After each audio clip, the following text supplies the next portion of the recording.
भगवान श्री कृष्ण ने कैसे छोड़ी थी पृथ्वी, किस प्रकार अपना शरीर त्याग किया था, जानिए।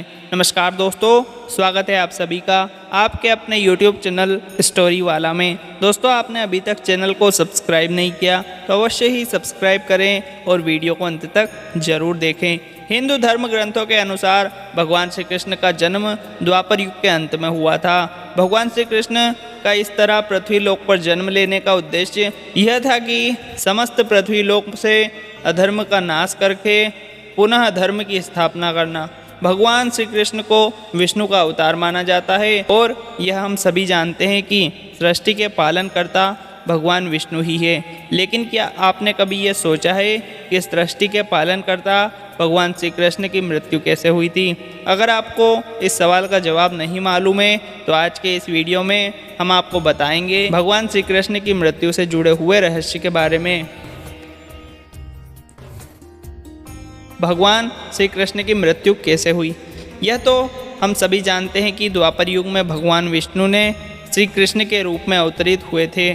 लेकिन यह बात बहुत कम लोग जानते हैं कि भगवान श्री कृष्ण की मृत्यु त्रेता युग में भगवान विष्णु के राम अवतार का ही एक कारण था। पौराणिक कथाओं के अनुसार श्री कृष्ण की मृत्यु का कारण महाभारत में कौरव की पराजय थी। 18 दिन चलने वाले महाभारत युद्ध में दुर्योधन की मृत्यु के पश्चात जब युधिष्ठिर का राजतिलक हो रहा था, तब अपने 100 पुत्र की मृत्यु से दुखी उसकी माता गांधारी ने महाभारत युद्ध के लिए भगवान श्री कृष्ण को ही दोषी ठहराते हुए भगवान श्री कृष्ण को श्राप दे दिया था कि जिस तरह कौरव वंश का नाश हुआ है, ठीक उसी प्रकार तुम्हारे वंश का भी नाश होगा। महाभारत में मौसल पर्व अध्याय में भगवान श्री कृष्ण के मानव रूप को छोड़ने का वर्णन किया गया है। इस अध्याय में मौसल पर्व में वर्णित कथा के अनुसार भगवान श्री कृष्ण की मृत्यु महाभारत युद्ध समाप्त होने के 35 साल बाद हुई थी। महाभारत युद्ध के 35 साल बाद माता गांधारी के श्राप ने श्री कृष्ण की द्वारका नगरी पर अपना असर दिखाना शुरू कर दिया था। गांधारी के श्राप के प्रभाव को देखकर भगवान श्री कृष्ण यदुवंशियों को द्वारका से लेकर प्रभास क्षेत्र आ गए थे। प्रभास क्षेत्र आकर भगवान श्री कृष्ण ने ब्राह्मणों को अन्नदान देकर यदुवंशी को कहा कि अब तुम लोग मृत्यु का इंतजार करो। प्रभास क्षेत्र में प्रवास की कुछ दिनों बाद ही महाभारत युद्ध की चर्चा करते हुए सात्यक और कृतवर्मा में विवाद हो गया। द्वापर युग में यदुवंशी का विनाश सत्यकी ने गुस्से में आकर कृतवर्मा का सिर काट दिया। इससे उनमें आपसी युद्ध भड़क उठा और वे समूहों में विभाजित होकर एक दूसरे का संहार करने लगे। इस लड़ाई में श्री कृष्ण के पुत्र प्रद्युम्न और सात्यकी सहित सभी यदुवंशी मारे गए। केवल बबलू और दारुक ही बच गए थे।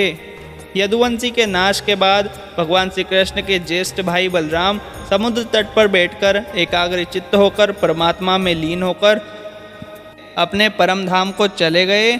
इस प्रकार से शेषनाग के अवतार बलराम जी अपने देह त्याग कर अपने स्वधाम विष्णुलोक चले गए और वे वहाँ शेषनाग के रूप में परिवर्तित हो गए। बलराम जी के देह त्यागने के बाद एक दिन भगवान श्री कृष्ण पीपल वृक्ष के नीचे ध्यान की मुद्रा में लेटे हुए थे। तब उस क्षेत्र में जरा नाम का बहेलिया आया। जरा एक शिकारी था और वे हिरण के शिकार के लिए खोज में घूम रहा था। तब जरा को दूर से हिरण के मुख के समान भगवान श्री कृष्ण के पैर का तलवा दिखाई दिया। बहेलिया ने बिना सोचे समझे वहीं से एक तीर छोड़ दिया जो श्री कृष्ण के तलवे में जाकर लगा। जब वह पास आकर देखता है तो उसने देखा कि भगवान श्री कृष्ण के पैरों में तीर मार दिया है।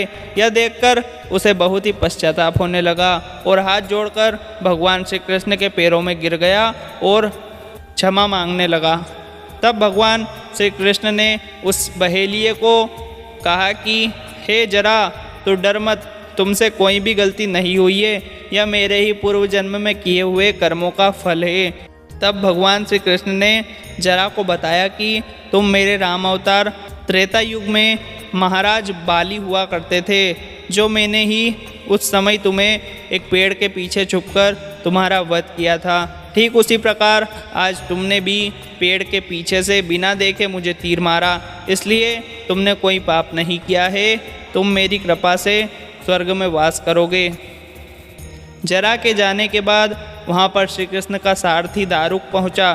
तब भगवान श्री कृष्ण ने दारुक से कहा कि वे द्वारिका जाकर यह बताए कि पूरा यदुवंश नष्ट हो चुका है और बलराम के साथ श्री कृष्ण जी भी अपने स्वधाम लौट चुके हैं। अतः सभी लोग द्वारिका छोड़कर इंद्रप्रस्थ चले जाएं, क्योंकि जब मैं द्वारिका में नहीं रहूँगा तो समुद्र द्वारिका को डुबा देंगे, इसलिए यह नगरी अब जलमग्न होने वाली है। भगवान श्री कृष्ण की बातें सुनकर दारुक वहाँ से चले गए। इसके बाद उस स्थान पर सभी देवी देवताओं, यक्ष, किन्नर, देवलोक के सभी देवतागण एवं ऋषि मुनि आदि पहुँच गए और श्री कृष्ण की आराधना की। आराधना के बाद भगवान श्री कृष्ण ने अपने नेत्र बंद कर लिए और वे भी अपनी योग माया के द्वारा अपने शरीर को त्याग कर वैकुंठ लोक चले गए। तो दोस्तों, आशा है वीडियो आपको पसंद आया होगा। अगर वीडियो पसंद आया तो वीडियो को लाइक और चैनल को सब्सक्राइब करना ना भूलें। जय श्री कृष्णा।